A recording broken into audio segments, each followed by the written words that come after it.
Aujourd'hui est le jour le plus long de l'année. C'est le moment où le soleil monte au plus haut dans le ciel. Il existe une forêt magique où pendant cette journée, les animaux se rassemblent dans une clairière secrète. Victoire, tu veux que je te raconte cette belle histoire? Oui, Papépi.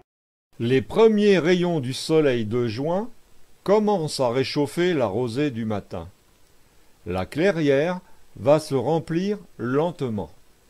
Il faut être au rendez-vous avant que l'astre soit à son zénith. Nous allons voir un magnifique spectacle. Des papillons se rassemblent sur les branches environnantes pour former une guirlande multicolore. Il y a un qui s'appelle 6 millions de papillons. Deux écureuils qui d'ordinaire se prélassent au sein d'un arbre creux viennent bousculer quelques papillons mécontents. L'un d'eux déploie ses ailes noires et vertes et d'une voix aigrelette s'écrie « Saperlipopette, trouvez-vous une branche libre ?»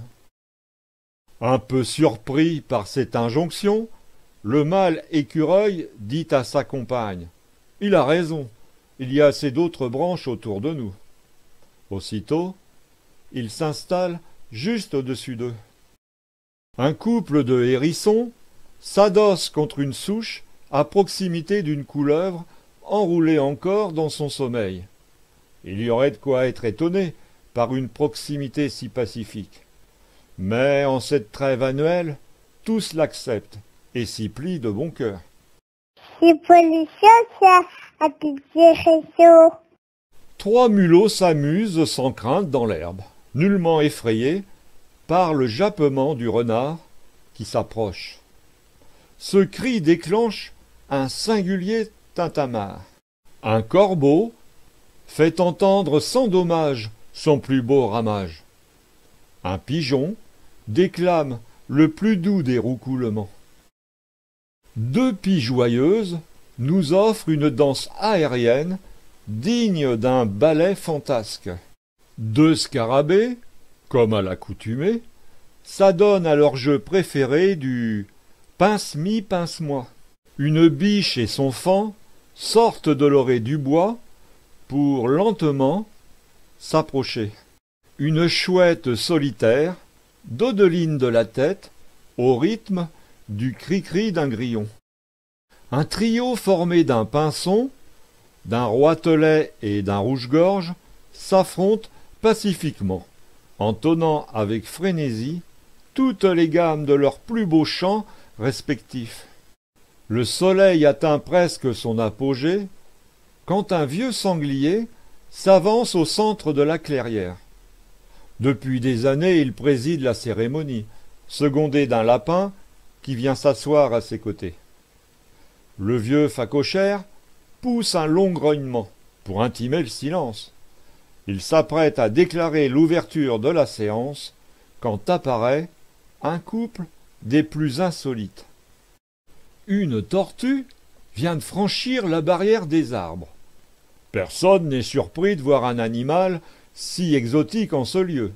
Cela fait 3 années qu'elle vit dans la forêt, échappée d'un jardin, avait-elle expliqué. Ce n'est pas sa présence qui étonne, mais celle d'une fourmi juchée sur sa carapace. Tous savent qu'un tel insecte ne fréquente nul autre, si ce n'est pour les dévorer. Qu'est-ce Papépi, la fourmi s'appelle Marie quand même, Papépi.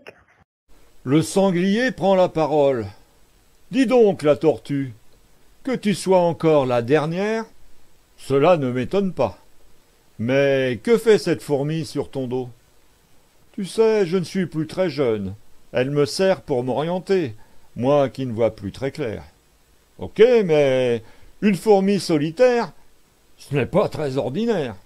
En effet, mon ami ne l'est pas, et je vais lui laisser le soin de raconter son histoire extraordinaire. La fourmi, toujours dressée sur ses pattes arrière, explique. J'étais ouvrière. Du matin au soir, il me fallait travailler. J'en avais assez de me faire ainsi exploiter. Depuis longtemps, je rêvais de liberté, mais pour cela, je devais quitter frères et sœurs. Après avoir longtemps hésité, un jour, j'ai décidé de m'échapper. Bon, sans la tortue, peut-être serais-je revenu dans la fourmilière. Elle va racheter fourmi. Eh bien, dit le sanglier, une fourmi révolutionnaire, dans la forêt, cela va faire jaser. Mais ne regrettes-tu pas ta décision? Oh non, je veux qu'on me considère pour ce que je suis et non pour ce que je fais. Je démontre ainsi que l'on peut toujours se soustraire aux contraintes forcées et que l'on est maître de sa destinée. Le soleil est maintenant au zénith. La journée festive peut commencer. Après la belle morale de la fourmi, la trêve du solstice d'été va permettre à chacun de raconter ses aventures de l'année. Ah, je rigole, j'avais bébé.